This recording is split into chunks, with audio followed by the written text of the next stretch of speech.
It's an age-old question amongst SUV and crossover owners. Are their cars SUVs or crossovers? Now, most men prefer to call it SUVs because of its more macho connotation. Now, the Subaru Forester GT-Lite we have here is a bona fide SUV, and if you want to know why I say so, stick around and watch this video. Let's do this.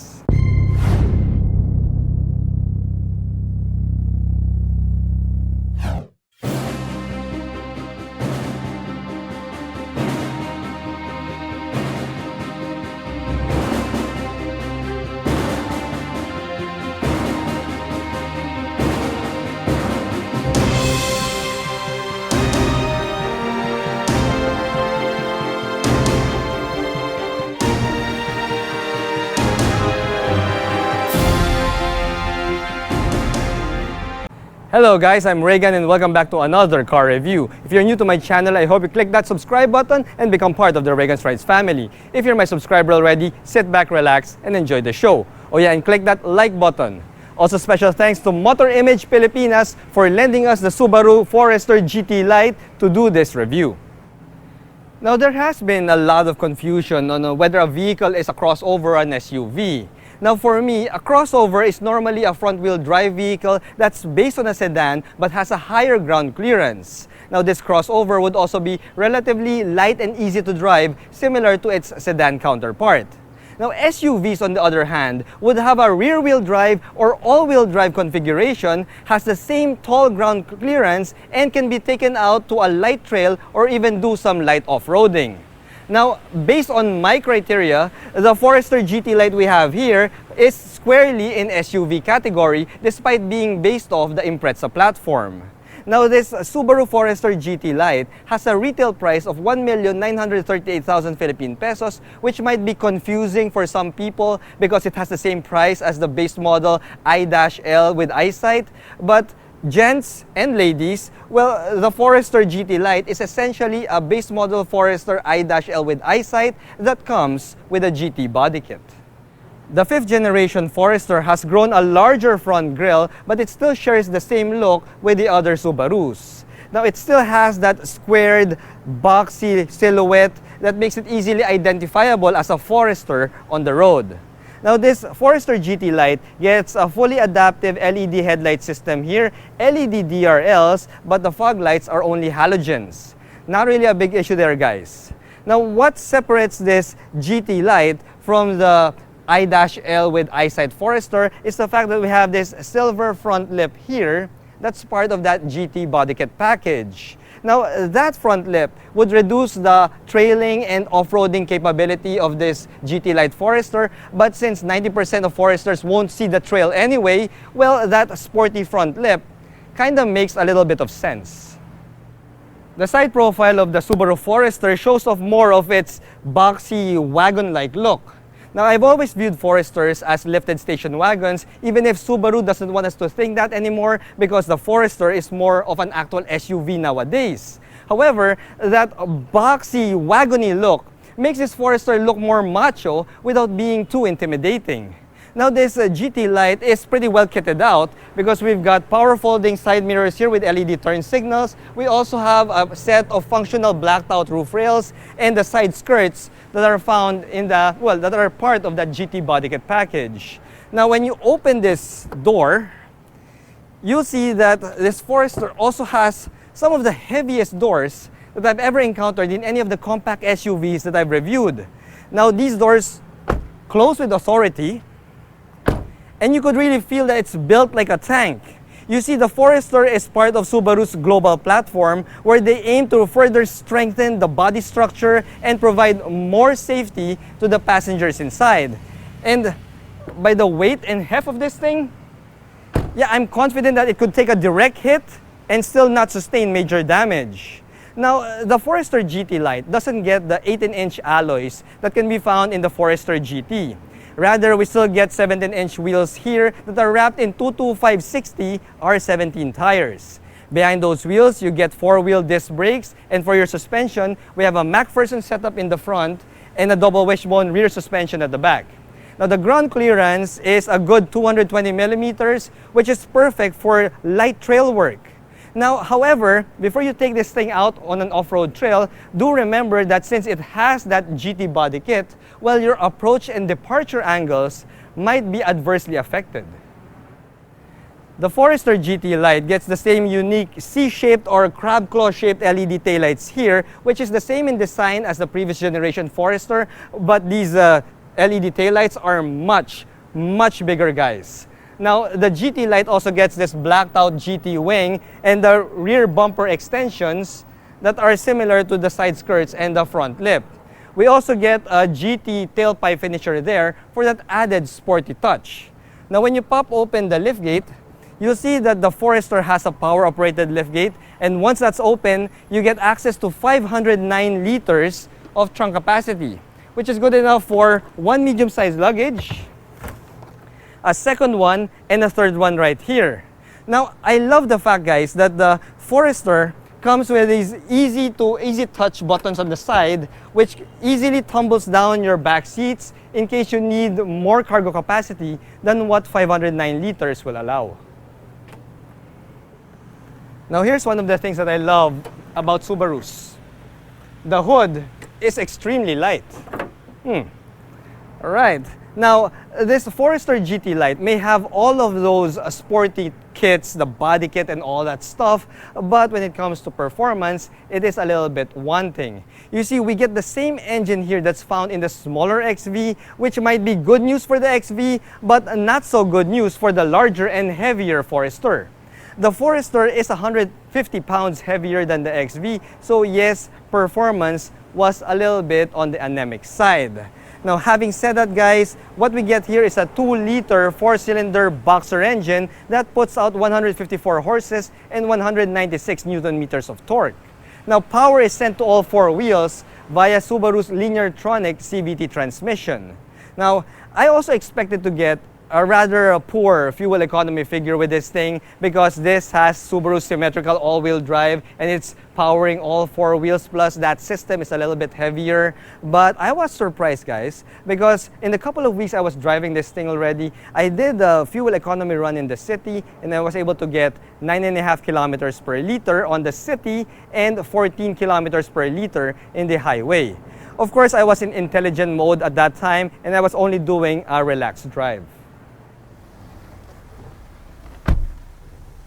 Normally, when I get a new car to do a car review, well, it takes me around 5 to 10 minutes to really get to know the car and know most of its functions. However, with the Subaru Forester GT-Lite, it was a bit of a challenge, guys, because this thing has a ton of features, which I will discuss with you right now. Now, the GT-Lite gets black leather seats, and both the driver and the passenger gets power adjustments. Now, the seats are practically perfect, except, well, it doesn't get ventilation, so it's just almost perfect. We also get a leather-wrapped steering wheel here with a ton of buttons that might be overwhelming at first, especially if you're a first-time Subi driver. But if you've been driving Subaru Foresters in the past, well, this thing is a walk in the park for you. Now, we got adaptive cruise control here. We've got buttons for your drive modes. We also have buttons for hands-free connectivity, of course, and another set of buttons below the steering wheel, which controls the center multi-information display. We also have paddle shifters here, and the paddle shifters, I've tested them out extensively in the 2 weeks that I've had the Forester, and yeah, they are super quick and responsive. Now, the steering wheel also tilts, and it also telescopes, something that I'd expect from, well, a premium compact SUV like the Forester. Now, when you go to the instrument gauge cluster here, it's a typical Subaru gauge cluster with a combination of analog tach and speedo and a colored multi-information display in the middle. I like the multi-information display. It's clear and really bright, and yeah, it's quite colorful, and it goes well with the center multi-information display right here in the center dashboard, which shows you more vital information. Now, when you go down to the infotainment system, we have an 8-inch touchscreen infotainment system here with Apple CarPlay, Android Auto, and a 360-degree view camera. Now, I like that this touchscreen has a very responsive screen for, well, for controls, and the image quality of the 360 camera, while not really the best I've seen, it's also quite decent and usable. In fact, when I parked this thing on one night with the hard rain, yeah, I could still use that 360-degree view camera, so that speaks a lot. Now when you go down to the climate control system, we have a dual zone climate control system here. We also have a button for your electronic parking brake and an auto hold feature, plus a knob here in the middle that turns off traction control, and it also has X mode. So what's X mode? X mode essentially optimizes the engine output and the transmission such that you'll have more traction while you're driving your Subaru Forester in slippery conditions. So even if this is an all-wheel drive, X mode will help you further with that. Now we also have a couple of cup holders here which we'll subject to our clean canteen test. Let's see. Yep. Well, the Forester is a global model, so yeah, it passes my clean canteen test quite easily. Wow. Now, as I mentioned in my past Subaru review videos, well, the cabin materials used in these Subis are top-notch. We get a lot of leather here in the cabin. The dashboard is nicely leather wrapped, even the door cards. And I like that they use different types of leather material here to give it different textures and a good character inside the cabin. Even the center tunnel here is wrapped in this waffle design leather. So that gives this cabin a more upscale feeling inside. Now, the fit and finish is also awesome. And yeah, Subaru managed to make this cabin feel rugged and premium both at the same time. The box-like shape of the Forester means that we get a ton of space even here at the back seat. At 5'6", this is my driving position, guys. And as you can see, I got like around 10 to 11 inches of knee room right here and a good 7 inches of headroom, which proves that the Forester is really meant to transport passengers who are 6 feet tall or even taller. I also like that we have large squared off windows here, plus large windows on your C-pillar, which gives the cabin a feeling that it's a larger space than it actually is. Now the rear passengers are also well kitted out here. We've got 2 rear AC vents here, and we also have 2 USB charging ports. They also get a center armrest with a couple of cup holders, plus ISOFIX anchors. So yeah, your rear passengers would be pretty comfortable and relaxed right here at the back seat.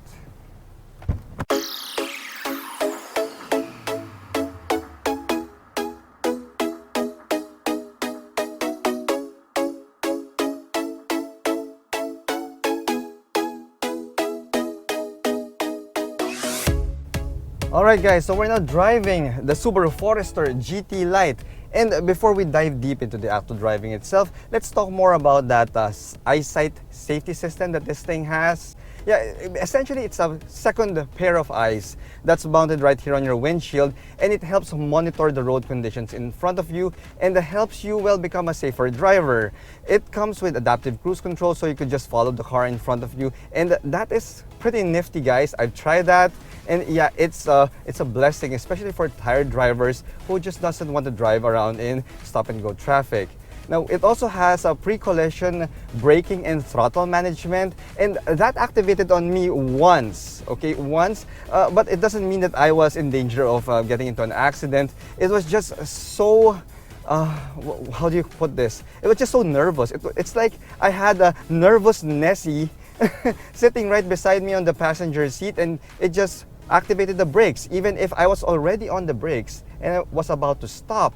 So yeah, it's good that it has that, because, well, in today's generation of distracted drivers, yeah, more safety, please. More safety is a good thing. So that's what this Subaru Forester GT-Lite has, that Eyesight safety system. It's really pretty decent. Now, when it comes to the actual drive itself, well, in terms of visibility, as I mentioned, this thing has a boxy shape, and that boxy shape contributes to an awesome level of visibility. I've got a large rectangular windshield in front of me, and visibility in front is great. Also, my sidewards visibility is also fantastic. I feel like I'm driving a safari wagon of all things. When it comes to its steering feel, though, the steering feel of the Forester is nice and hefty. And I must say, this is a welcome breeze from the overboosted electric power assist systems that most compact SUVs or crossovers have. This thing pretty much makes me feel like I'm driving a hydraulic power assist system. It is that good.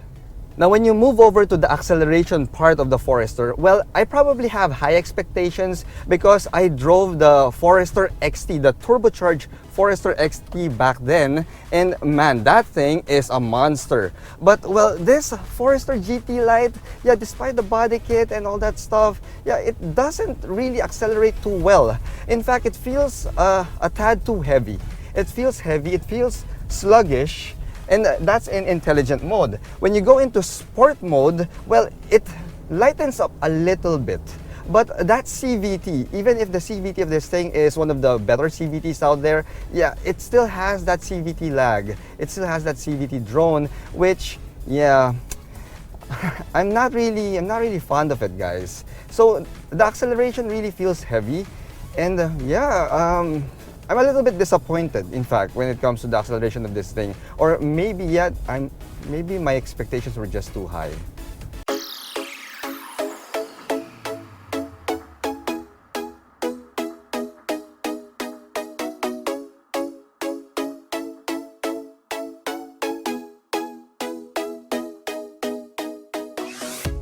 Now, that's not saying that this thing has no power. In fact, compared to the other compact crossovers and SUVs out there, this has a decent level of power. Yeah, but yeah, I think my expectations were too high. Comparing it to the current generation, current crop of CVT equipped compact crossovers and the SUVs, well, this Forester would perform decently enough. However, despite that downgrade in power compared to the Forester XTs of 2 generations ago, well, this thing feels more grown up, mainly because the suspension is quite composed. We don't get too much rattles or bumps inside the cabin, especially when we're going over Manila city potholes. And the NVH level of this thing, wow, it is also pretty fantastic. As expected from an all-wheel drive vehicle, well, the handling and the cornering of this thing is also superb. I was able to take corners at a faster clip without any doubts. And I did it with full confidence that I can negotiate those corners pretty well. Now, the braking feel is also really good. In fact, it's even better than the WRX STI that I drove briefly a while back. So yeah, those are all good things for the Forester GT-Lite.